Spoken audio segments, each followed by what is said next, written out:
రామాయణ ఉత్తరకాండ 51 సర్గ. ఇక్కడ సుమంత్రుడు దుర్వాసుని వలన విన్న భృగు మహర్షి శాపాన్ని గురించి, శ్రీరాముడి అవతార విశేషాల గురించి లక్ష్మణుడికి తెలిపి ఆయన్ను ఓదార్చడం గురించి చెప్పబడి ఉంది. తథా సంచోతిదః సూతో లక్ష్మణేన మహాత్మన తద్వాక్యం ఋషీణా ప్రోక్తం వ్యాహర్తుం ఉపచక్రమే. మహాత్ముడైన లక్ష్మణుడు యొక్క ప్రేరణ కొద్దీ రథసారథి అయిన సుమంత్రుడు దుర్వాస మహర్షి యొక్క ఆ చెప్పిన విషయాలన్నీ కూడా ఇంకా వివరించటానికి పూనుకున్నాడు. పురాణంనా హి దుర్వాస అత్రేహ పుత్రో మహాముని వసిష్ఠస్యాశ్రమే పుణ్యే వార్షిక్యం సమూవాసః. లక్ష్మణ, అత్రి మహర్షి కొడుకైన దుర్వాస మహాముని పూర్వము ఒకానొకప్పుడు పవిత్రమైన వశిష్ఠుని ఆశ్రమంలో చాతుర్మాస దీక్షను తీసుకుని అక్కడ ఉన్నాడు. వాసికెక్కినవాడు, మహాతేజస్వి. తామాశ్రమం మహాతేజాః పితా తే సుమహాయశః పురోహితం మహాత్మానం దీదృక్షుః ఆగమత్ స్వయం. అయితే మీ తండ్రి అయిన తనకు పురోహితుడు, మహాత్ముడు అయిన వశిష్ఠ మహర్షిని దర్శించటానికి స్వయంగా అక్కడికి వెళ్ళారు. అక్కడ ఈ దుర్వాస మహర్షి కూడా ఉన్నారు. సదృష్ట్వా సూర్య సంకాసం జ్వలంతమివ తేజసా ఉపవిష్టం వశిష్ఠస్య సవ్యపార్శ్వే మహామునిం. అప్పుడక్కడ ఆ ప్రభు వశిష్ఠ మహామునికి ఎడమ పార్శ్వ భాగంన గల దుర్వాస మహర్షిని చూసి ఆ తపస్వి సూర్య భగవానుల్లాగా దేదీప్యమానమైన తేజస్సుతో వెలుగులతో ఉన్నాడు. అంతటా మహారాజు ఆ తాపసుల్లో శ్రేష్ఠుడైన మునులందరికీ కూడా వినయంగా నమస్కరించారు. తౌముని తాపసశ్రేష్ఠో వినీతో హ్యాభివాదయత్ సతాభ్యాం పూజితో రాజా స్వాగతేనాసనేన చ పాద్యేన ఫలమూలేశ్చ ఉవాస మునిభిః సహ. తర్వాత ఆ ఇద్దరు దశరథ మహారాజుకి స్వాగతం పలికి ఒక ఆసనం మీద కూర్చోబెట్టి తర్వాత వారు ఆ ప్రభువుకి ఆర్ఘ్య పాద్యాదులు అన్నీ ఇచ్చి ఫలమూలాలతో అన్నీ సత్కరించారు. తర్వాత ఆ రాజు మునులతో కలిసి అక్కడ కూర్చున్నారు. తేషాం తత్రోపవిష్టానాం తాస్తాః సుమధురాః కథాః బభూవుః పరమర్షిణ మధ్యాదిత్యాగతేహని. అక్కడ కూర్చుని ఉన్న ఆ మహామునుల మధ్య మధ్యాహ్న సమయంలో మధుర కథా ప్రస్తావనన్నీ కూడా నడిచాయి. అంతటా ఒక కథా ప్రస్తావన జరుగుతుండగా మహారాజు వాళ్ళకి నమస్కరించి తతః కథాయాం కస్యాంచిత్ ప్రాంజలిః ప్రగ్రహో నృపః ఉవాచ తం మహాత్మానం అత్రేహ పుత్రం తపోధనం భగవన్ కిం ప్రమాణేన మమ వంశో భవిష్యతి కిమాయుశ్చ హి మే రామః పుత్రాశ్చాన్యే కిమాయుషః. ఈయన అక్కడ వాళ్ళని ఇలా అడుగుతున్నాడు. అత్రి మహర్షి సూతుడు అయిన దుర్వాస మహర్షిని, తపోధనుడు మహాత్ముడు అయిన ఆయనతో ఇట్లా అడిగాడు. పూజ్యుడా, మా ఇక్ష్వాకు వంశం యొక్క భవిష్యత్తు ఎలా ఉంది?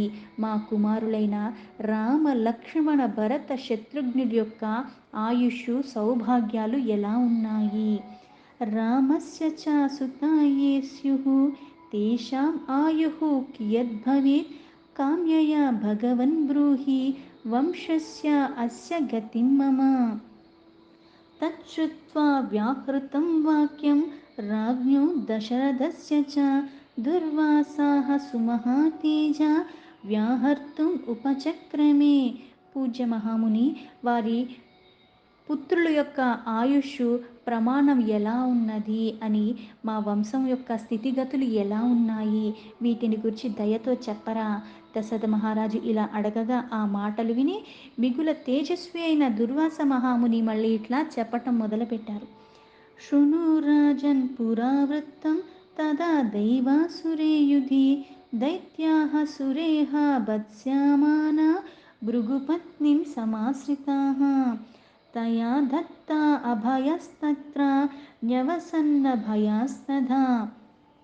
మహారాజా, ఈ పూర్వ వృత్తాంతాన్ని కూడా వినండి. ఒకానొకప్పుడు దేవతలకు అసురులకు యుద్ధం సంభవించింది. అప్పుడు దైత్యులు దేవతలకి భయపడి భృగు మహర్షి యొక్క పత్నిని ఆశ్రయించారు. తయా పరిగృహీతాంస్తాన్ దృష్ట్వా క్రుద్ధః సురేశ్వరః చక్రేణ శితధారేణ భృగుపత్స్నాహ శిరోహరత్. ఆమె వారికి అభయం ఇచ్చింది. వారు ఆమె ఆశ్రమంలో నిర్భయంగా ఉన్నారు. వారికి ఆవిడ ఆశ్రమం కూడా కల్పించింది. తతస్తాం నిహతాం దృష్ట్వా పత్నీం భృగుకులోత్వః శశాప సహసా క్రుద్ధో విష్ణుం రిపుకులార్ధనం. అంటే దేవతలతో యుద్ధం జరిగి వాళ్ళు ఓడిపోయినప్పుడు వాళ్ళు భయపడిపోయి ఈవిడ దగ్గరికి వెళ్ళటం, ఈవిడ అభయం ఇచ్చి వాళ్ళకి ఆశ్రయాన్ని ఇచ్చింది. శ్రీ మహావిష్ణువు ఆవిడ ఆశ్రయం ఇచ్చిందని వాళ్ళకి గమనించి ఆయనకి కోపం వచ్చింది. వాడైన తన చక్రంతో ఆ భృగుపత్ని యొక్క శిరమును ఖండించేశాడు. యస్మాదవధ్యాం మే పత్నిం అవధీహి క్రోధమూర్ఛితః తస్మాత్ త్వం మానుషే లోకే జనిష్యసి జనార్దన తత్ర పత్ని వియోగం త్వం ప్రాప్స్యసే బహువార్షికం. ఈ విధంగా నిహతురాలైన తన భార్యని చూసి భృగు మహర్షి వెంటనే చాలా కోపానికి లోనై శత్రు సంహార దక్షుడైన విష్ణువుతో ఇట్లా మళ్ళీ శాపం ఇస్తూ పలికాడు. ఓ జనార్దన, స్త్రీని, అందున ఋషి యొక్క భార్యని వధించరాదని నీకు తెలియదా? అలాంటి ఆవిడ్ని నువ్వు వధించావు అంటే వధించకోరి వారిని వధించటము. నువ్వు క్రోధంలో ఇక్కడ నువ్వు చంపివేశావు, చెయ్యరాని పని నువ్వు చేశావు. కనుక నువ్వు మానవుడివై జన్మిస్తావు. అంతేకాదు మానవ లోకంలో చాలా కాలం నీ పత్ని యొక్క ఎడబాటుకి లోనవుతావు. ఇక్కడ ఈ గాథ అన్నది ఎలా తీసుకోవాలి అంటే, మానవులైనా దేవతలైనా ఎవరైనా సరే కర్మకు ప్రతిఫలాన్ని అనుభవించాల్సిందే అని, కర్మే ప్రతిదానికి మూలము అని చెప్పారు. ఇక్కడ ఈ వియోగం ఎందుకు వచ్చింది? ఇప్పుడు ఎలా అయితే మన జీవితంలో కొన్ని కొన్ని జరుగుతున్నాయంటే, ఇక్కడ ఇంతకు ముందుగా పరమాత్మ సాక్షిభూతుడు. ఏది చేస్తే అదే లభిస్తుంది. మంచి చేస్తే మంచి, చెడు చేస్తే చెడు. అలాగే మనం దేని ద్వారా అయితే అధర్మంగా వ్యవహరిస్తున్నామో దాని ద్వారానే దానికే శిక్ష కలుగుతుంది. ఎలా చేస్తే అలా అని ఎందుకంటారంటే దీనికి కారణంగానే. ఇక్కడ ఆ భృగు మహర్షి యొక్క భార్యను వధించిన కారణంగా అంటే భార్య నుంచి ఆయనకి ఎడబాటు కల్పించాడు. దాని కారణంగా ఏ కోపానికి లోనే ఆ పని చేశాడో దాని కారణంగానే ఇంకో జన్మలో మానవుడిగా పుట్టటమే కాకుండా భార్య యొక్క వియోగం అన్నది నీకు కలుగుతుందని భృగు మహర్షి యొక్క శాపము. ఏవం శాపం భృగుర్దత్వా విష్ణోః స్మృత్వా చ వైభవం శాపాభిహత చేతాః సా స్వాత్మనా భావితో అభవత్ అర్చయామాస తం దేవం భృగుః శాపేన పీడితః. భృగు మహాముని ఇట్లా శపించిన తర్వాత ఆ శ్రీ మహావిష్ణువు యొక్క ప్రభావాన్ని స్మరించుకుని అతడు పశ్చాత్తాపంతో మిగుల కలత చెందాడు. శపించేసిన తర్వాత మళ్ళీ పశ్చాత్తాపం ఎందుకు కలుగుతుంది అంటే, మనం అజ్ఞానంలో ఏమనుకుంటామో, నేను కాబట్టి ఈ పని చేశాను, నేను కాబట్టి ఇలా అన్నాను, నేను ఇలా అన్నాను కాబట్టి వెంటనే అది అయిపోయింది అనుకుంటాం. ప్రతిదానికి ఇప్పుడు పరమాత్మ ఆత్మరూపంలో సాక్షిభూతుడుగానే ఉన్నాడు. కానీ ఆయన ఉన్న కారణంగానే నువ్వు కొన్ని కర్మలు చేస్తున్నావు. అన్నిటి మీద అధికారం కలిగిన వాడు నీ వాక్కు మీద కానీ నీ మీద కానీ అధికారం ఉండదా పరమాత్మకి? ఇప్పుడు నిజంగానే పరమాత్మ వాక్కు ఉంది కాబట్టి అక్కడ సత్యమై మళ్ళీ ఈయన అవతారం తీసుకున్నట్టుగా ప్రేరణ ఇక్కడ మళ్ళీ ఏం కనిపిస్తుంది? లీలగా ఈయన శాపం వల్ల మానవ జన్మ తీసుకున్నట్టుగా అనిపిస్తుంది. కానీ అక్కడ ఆ విషయం వచ్చింది అక్కడి నుంచి. అలాగే అక్కడ అవతారం తీసుకుంది కూడా తానే. అంటే కర్త క్రియా కర్మ అన్నిటికీ మూలం ఎవరు అంటే పరమాత్మ. భగవద్గీతలో చెప్పినట్టుగా ఎలా అయితే విభూతి యోగంలో మహర్షుల్లో భృగు మహర్షిని కూడా నేనే అన్నాడు. అంటే ఎవరెవరికి శాపం ఇచ్చారు? తనకి తానే ఇచ్చుకున్నాడు. అన్నిటికీ అధికారం కలిగిన ఆ పరమాత్మకి ఇంకొకళ్ళు శాపం ఎలా ఇస్తారు? ఎవరికి ఆ అధికారం ఉన్నది? అందుకే చాలా స్పష్టంగా అంటే ఒకటికొకటి ముడివేసుకుని మనం ఎప్పుడైతే ఆధారాన్ని చూసుకుంటూ దాన్ని అర్థం చేసుకునే ప్రయత్నం చేస్తామో స్పష్టత వస్తుంది. ఇక్కడ ఈ లీలగా ఈ పని చేసినందుకు ఆ శాపం వచ్చిందన్నట్టుగా కనిపిస్తుంది గానీ, ఇక్కడ మళ్ళీ భృగు మహర్షి తానే అయినప్పుడు ఆయన భార్య ఎవరయ్యారు? సీతే అయ్యింది. ఎక్కడెక్కడైతే అవతార రూపంలో పరమాత్మ అంశ కనపడుతుందో అక్కడ మళ్ళీ ఆ లక్ష్మీ అంశం కూడా ఉండే ఉంటుంది. అందుకే ఇక్కడ భృగు మహాముని ఇట్లా శపించేసిన తర్వాత మళ్ళీ ఆయన కాసేపు పశ్చాత్తాపంలో కలత చెందాడు. ఇలా నేను అనకుండా ఉండాల్సింది అని. తర్వాత భగవంతుడికి ఇచ్చిన శాపాన్ని నివృత్తికే తనలో తాను మళ్ళీ ఆలోచించుకున్నాడు. ఆత్మావలోకం చేసుకుని తనకు ప్రతిశాపం ఇచ్చేనేమో అని మళ్ళీ కలవరపడుతూ ఆ స్వామిని మళ్ళీ ఆరాధించటం మొదలుపెట్టాడంటే శాపం ఇవ్వాలనుకుని ఇవ్వలేదు కానీ ఆ సందర్భంలో అది వాక్కు రూపంలో బయటకి వ్యక్తమైపోయింది. ఇప్పుడు దీనికి మళ్ళీ ప్రతిశాపం ఇస్తాడేమో అని ఇచ్చిన తర్వాత తను అనుకున్నాడు. తపసా ఆరాధితో దేవో హ్యాబ్రవీద్భక్తవత్సలః లోకానాం సంహితార్థం తు తం శాపం గ్రాహ్యముక్తవాన్. అంతటా భక్తవాత్సల్యుడైన భగవంతుడు ఆ తాపసి యొక్క ఆరాధనలు అందుకుని మహాముని లోకహితార్థం కొరకే లోక కంటకుడైన రావణాసుని వధించి జగత్తుకి మేలు చెయ్యటానికి నీ శాపాన్ని నేను అంగీకరిస్తున్నాను అని పలికాడు. ఇతి శప్తో మహాతేజ భృగునా పూర్వజన్మని ఇహాగతో హి పుత్రత్వం తవ పార్థివ సత్తమా రామ ఇత్యాభివిఖ్యాతః త్రిషు లోకేషు మానధ తత్ఫలం ప్రాప్స్యతే చాపి భృగుశాపకృతం మహత్. దశరథ మహారాజు మిగుల తేజోమూర్తి అయిన ఆ విష్ణు పూర్వకాలంలో భృగు మహర్షిచే ఇట్లా శపించబడినందువల్లనే ఈ లోకంలో ఇప్పుడు నీకు కొడుకుగా అవతరించాడు. పూజుడా అతడు ముల్లోకాల యందు కూడా రాముడుగానే ఖ్యాతి వహిస్తాడు. ఆ భృగు శాపం తిరుగులేనిది. అయోధ్యాయాః పతి రామో దీర్ఘకాలం భవిష్యతి తత్ర పత్ని వియోగం చ దీర్ఘకాలం గమిష్యతి సుఖినశ్చ సమృద్ధశ్చ భవిష్యంతస్య యో అనుగా. దాని ప్రతిఫలంగా ఆ భార్య యొక్క ఎడబాటు అన్నది శ్రీరాముడికి తప్పకుండా జరుగుతుంది. అంటే ఇక్కడ వనవాసానికి వెళ్ళకముందు వివాహం అయిన తర్వాత అప్పుడు దాకా వనవాస కాలంలో మళ్ళీ చివరిగా 13 సంవత్సరాలు అయితే కలిసిన చివరి ఒక్క సంవత్సరం మళ్ళీ ఎడబాటు కలిగింది. ఇంత కష్టపడి అన్నీ చేసుకుని మళ్ళీ తనని చేర తీసుకునే సమయంలో మళ్ళీ రాజ్యానికి వచ్చి కొన్ని రోజులు సుఖంగా గడిపారు. మళ్ళీ ఇప్పుడు ఆవిడ్ని విడవలసి వచ్చింది. అందుకే వియోగం అన్నది దీర్ఘకాలం సంభవించింది. కలిసి ఉన్న కాలము చాలా తక్కువ. కాకపోతే సీతారాములు ఎందుకు ఆదర్శంగా తీసుకుంటాం? వాళ్ళు కలిసి ఉన్నది ఎంతసేపు? కాకపోతే ఇక్కడ కలిసి ఉన్నా లేకపోయినా ఎక్కడున్నా సరే దగ్గరే ఉండి కీచులాటుకోవటం ఒక రకం, దూరంగా ఉన్న ఒకళ్ళ మీద ఒకరికి అపారమైన అనురాగం ఉంది. వాళ్ళు దూరంగా ఉన్నా సరే ఎప్పుడూ కలిసే ఉన్నారు. మన దగ్గరగా ఉంటాం కానీ ఎప్పుడూ కలిసి ఉండం. ఎందుకు? మాట కలవదు, మంతే కలవదు. ఇంకా ఒక దగ్గర ఉన్నట్టు ఉంటున్నాను తప్పితే టీవీ ఉంది, నేను ఉన్నాను, వారు ఉన్నారు అన్నట్టుగా ఉంటాను తప్పితే అంత అన్యోన్యత లేదు. ఎందుకు? మనసెరిగిన వాళ్ళిద్దరు దూరంగా ఉన్నారు. ఎడబాటు విధివశంలో వచ్చింది. కానీ బాహ్య ప్రాణం కన్నా ప్రీతి రాముడికి సీత అంటే, సీతకు కూడా అంతే. వెళ్ళిపోమన్నప్పుడు కూడా అధికారం ఉంది కాబట్టి ఇతను ధర్మాన్ని పరిపాలిస్తే కానీ ప్రజలు కూడా పరిపాలించడు కాబట్టి అని అనింది తప్పితే, నువ్వెవరు నన్ను శిక్షించటానికి? నువ్వు కదా తప్పు చేసింది, నేనైతే ఉన్నాను. మనకి చాలా వాటిల్లో వింటూ ఉంటాం.